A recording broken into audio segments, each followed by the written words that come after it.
샬롬 샬롬 샬롬 샬롬. 하나님 사랑합니다. 여러분 주 안에서 사랑합니다. 사무엘하 22장 1절에서 7절 반석되시는 하나님, 이런 말씀을 함께 은혜를 나누도록 합니다.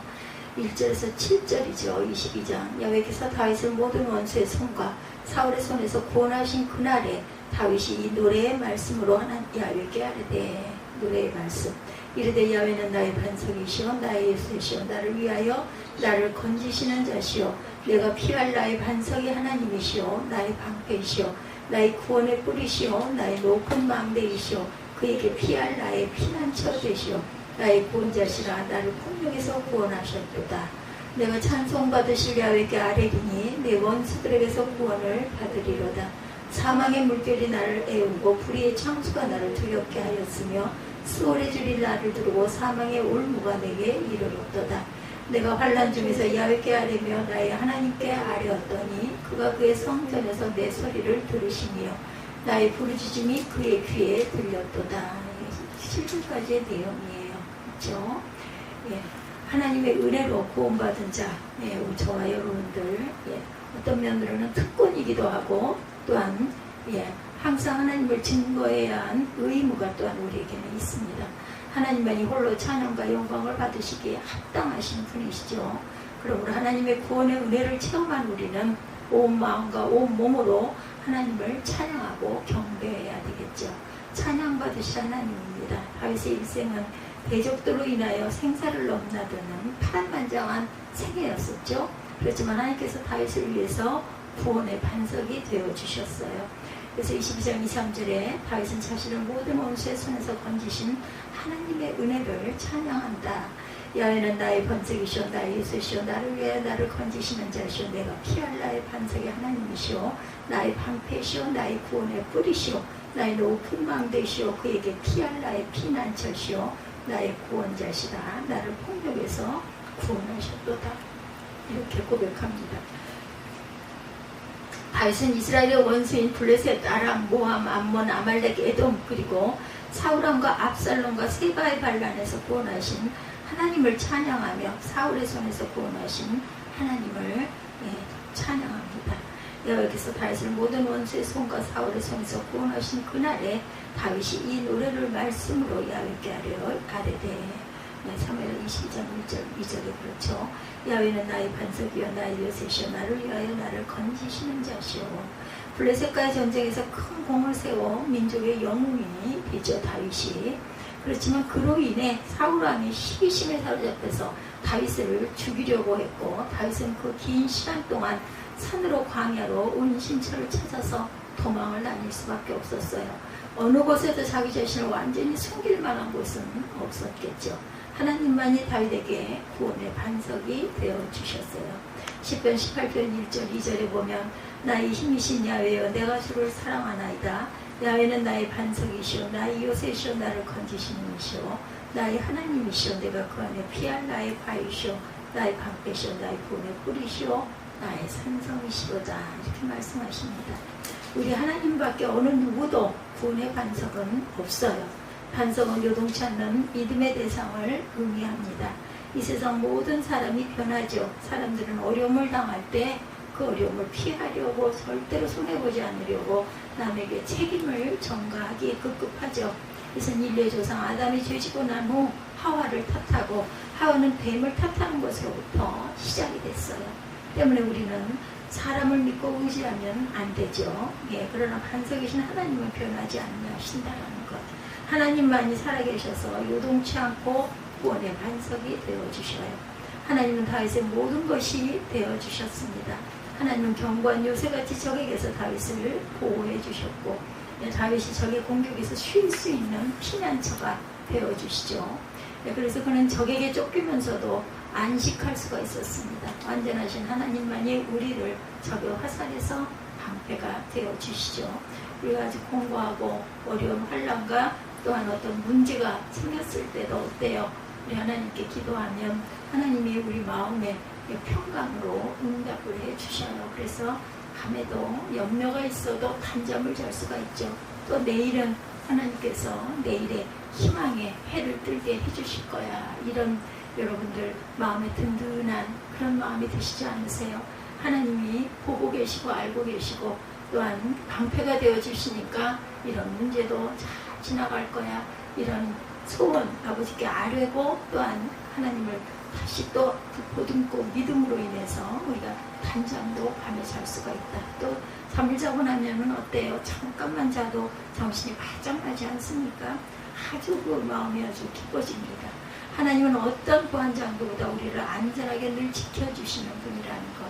그러므로 하나님만이 절대 주권자가 되셔서 찬양과 존귀와 영광을 홀로 받으시기에 합당하신 분이다. 이 세상에 어떤 영웅도 찬양의 대상이 될 수 없어요.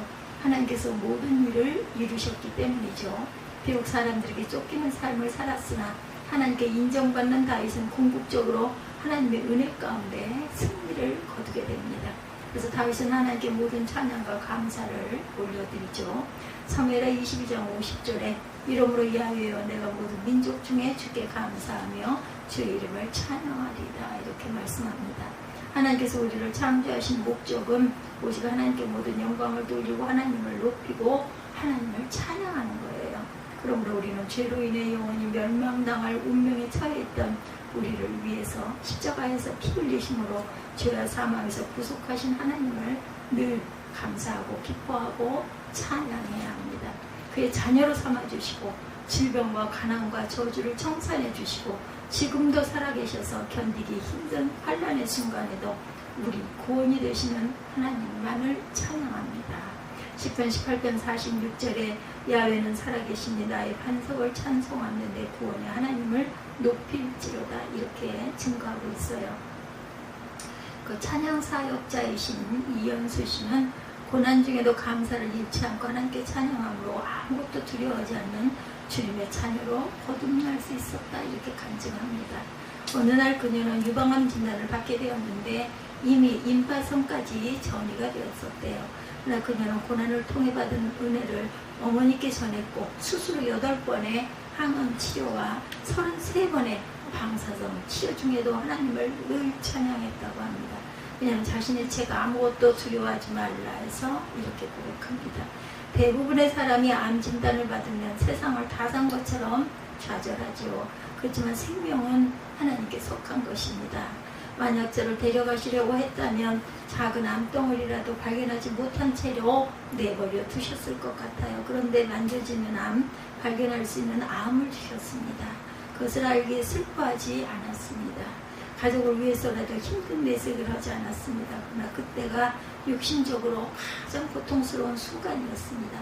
그렇지만 분명한 건 주님이 함께 하신다는 것을 느꼈던 가장 행복한 시간이기도 했습니다. 이처럼 증거하고 이 책을 낸 것은 아마 하나님을 이렇게 찬양하고 하나님을 의지함으로 내가 이렇게 나았으니 여러분들 고난 속에서도 질병 속에서도 하나님을 바라보십시다, 이런 자신의 그 스티그마, 이것을 드러내는 글, 어떻게 보면 고백서이겠죠. 이런 세상 끝날까지 우리의 구원이신 반석이 되어주신 하나님께 모든 영광과 존귀와 찬양을 올려드려야 합니다. 두 번째로는 응답하시는 하나님이세요. 다윗에게는 많은 시련이 있었죠. 그는 그가 처한 위상을 소홀히 줄이 나를 두르고 사망의 올무가 내게 이르렀도다 라고 고백합니다. 사망의 올무처럼 다윗의 목숨을 위협했어요. 적들의 창과 활이 날아오고 적들에게 포위되어 다윗은 도관에 든 쥐가 될 때도 또한 있었죠. 하나님께서는 이런 다윗의 기도를 들으시고 놀라운 권능으로 원수를 늘 물리쳐 주셨어요. 사무엘하 22장 14-15절에 야훼께서 하늘에서 우레소리를 내시며 지존하신 자의 음성을 내시며 화살을 날려 그들을 흩으시며 번개로 무찌르셨도다, 이렇게 말씀합니다. 그리고 친히 원수와 싸워주심으로 원수들의 손에서 그를 해방시키시고 환난에서 건져서 자유와 기쁨과 안식을 주셨죠. 사무엘하 20장 17절에서 20절은 그가 위에서 손을 내미사 나를 붙드시며 많은 물에서 나를 건져내셨도다. 나를 강한 원수와 미워하는 자에게서 건지셨으며 그들은 나보다 강했기 때문이로다. 그들이 나의 재앙의 날에 내게 이르렀으나 야훼께서 나의 의지가 되셨도다. 나를 또 넓은 곳으로 인도하시고 나를 기뻐하심으로 구원하셨도다. 이렇게 증거하고 있어요. 사무엘하 22장 17절 그리고 20절까지 내용입니다. 기도는 하나님의 도우심을 얻는 길이고 환난에서 벗어나는 길이고 기쁨과 자유로 나아가는 길입니다. 친히 사람으로 이 땅에 우리를 찾아오신 예수 그리스도께서 십자가에서 죽으시고 부활하사 우리에게 영원한 승리를 보장해 주셨어요. 요한복음 16장 33절에 이것을 너에게 이르는 것은 너희로 내 안에서 평안을 누리게 하려 함이라. 세상에서는 너희가 환난을 당하나 담대하라. 내가 세상을 이기었노라. 이렇게 말씀하세요. 따라서 우리는 이 순간에도 죄와 사망의 올무에서 벗어나 영원한 생명을 얻고 자유와 기쁨을 누리고 있는 것이죠. 그러므로 우리는 고통이 있고 시련이 있고 문제가 있고 환난이 다가올 때 부르짖어 기도하십시다. 하나님께 엎드려 부르짖고 도우심을 늘 간구하는 저와 여러분 되시기 바랍니다. 우리의 모든 어려움과 슬픔을 하나님께 아뢰어야 하겠죠. 시편 50편 15절입니다. 환난 날에 나를 부르라. 내가 너를 건지리니 내가 나를 영화롭게 하리로다. 우리의 기도가 하나님께 상달될 때까지, 우리의 문제가 풀릴 때까지, 우리의 소원이 성취될 때까지 부르짖어야 할 줄 믿습니다. 예레미야 33장 3절이죠. 너는 내게 부르짖으라. 내가 네게 응답하겠고 내가 알지 못하는 크고 은밀한 일을 너에게 보이리라. 하나님께서 오늘도 우리의 부르짖는 기도를 듣고 계신다라는 것, 우리가 부르짖을 때 우리의 도움이 되시는 하나님이 반드시 들으신다라는 것. 시편 40편 1절에 내가 야훼를 기다리고 기다렸더니 귀를 기울이사 나의 부르짖음을 들으셨도다. 나를 기가 막힌 웅덩이와 수렁에서 끌어올리시고 내 발을 반석 위에 두사 내 걸음을 견고하게 하셨도다. 이렇게 증거하고 있어요. 시편 40편 1, 2절입니다. 하나님은 우리가 환난 중에 부르짖을 때 그 환난에서 반드시 건져주신다는 것. 세 번째, 인자를 베푸시는 하나님이세요. 다윗은 큰 구원을 주시고 기름 부음 받은 자에게 인자를 베푸시며 후손에게 복을 주시는 하나님의 인자하심을 높입니다. 사무엘하 22장 51절에 야훼께서 그의 왕에게 큰 구원을 주시며 기름 부음 받은 자에게 인자를 베푸시며 영원하도록 다윗과 그 후손에게 이르다 하였더라 합니다. 인자는 언약으로 맺어진 사랑이고 불변의 사랑이에요. 어떤 조건을 바라지도 않고 무조건적으로 베푼 사랑입니다. 다윗은 나를 이기게 하시고 나를 구원하시고 나를 승리케 하시고 열방 중에 머리가 되게 하신 것은 순전히 하나님의 은혜고, 나 같은 죄인을 하나님의 종으로 쓰임받을 수 있었던 것도 하나님의 인자의 덕분이다. 이렇게 고백하죠. 하나님의 인자하심을 이렇게 찬양합니다. 다윗에게 베풀어 주신 은혜는 우리 모두에게도 똑같이 해당돼요. 하나님께서는 기름 부음 받은 자, 즉 성령 충만한 자에게 인자를 베풀어 주시고 자손 만대에 복을 내려주신다. 시편 32편 10절에 악인에게는 많은 슬픔이 있으나 야훼를 신뢰하는 자에게는 인자하심이 두루리로다. 이렇게 증거합니다. 은혜의 종교가 바로 우리 기독교죠. 예수 그리스도는 은혜와 진리가 충만하신 하나님의 아들이세요. 요한복음 1장 14절에 말씀이 육신되어 우리 가운데 거하심에 우리가 그의 영광을 보니 아버지의 독생자의 영광이요 은혜와 진리가 충만하더라. 이렇게 증거하죠. 은혜와 진리 되신 예수께서 우리를 구원하신 것은 은혜 중에 은혜고 가장 큰 은혜다. 요한복음 1장 16절입니다. 하나님은 죄로 죽게 된 우리에게 예수 그리스도를 보내어 죄를 대속케 하셨어요. 성령을 보내어 복음을 들을 때 예수 그리스도의 대속을 믿게 하고 죄 사함을 받고 거듭나게 하셨습니다. 그리고 우리에게 구원과 영생의 확신을 주어서 산 소망이 있게 하셨다라는 것. 그 하나님은 낙심과 좌절과 절망 속에 있는 우리를 끝까지 버리지 않으시고 책임지시죠. 복받은 하나님의 자녀들이 되었어요. 우리 모두는. 그러므로 이제 우리는 서로의 허물을 덮어주고 조건 없이 용서하기로 결단해야 합니다. 그리고 하나님의 은혜와 사랑과 긍휼을 베푸는 삶을 살아가야 되겠죠. 에베소서 4장 32절에 서로 친절하게 하며 불쌍히 여기며 용서하기를 하나님이 그리스도 안에서 너희를 용서하신 같이 하라 말씀하세요. 크레이지 러브의 저자 프랜시스 첸 목사님은 1993년 창립 멤버 30명으로 시작해서 6년 만에 2,000명 이상 모이는 대형 교회로 성장을 시킵니다. 그래서 생모는 그를 출산하는 과정에서 숨을 거두고 새엄마는 9살 때 교통사고로 돌아가셨대요. 아버지는 12살 때 암으로 세상을 떠나십니다. 이렇게 암울한 어린 시절을 보내며 아버지의 사랑이 무엇인지도 모르고 자란 그는 하나님과의 사랑을 이해하는데 아주 큰 장벽이 되었다고 합니다.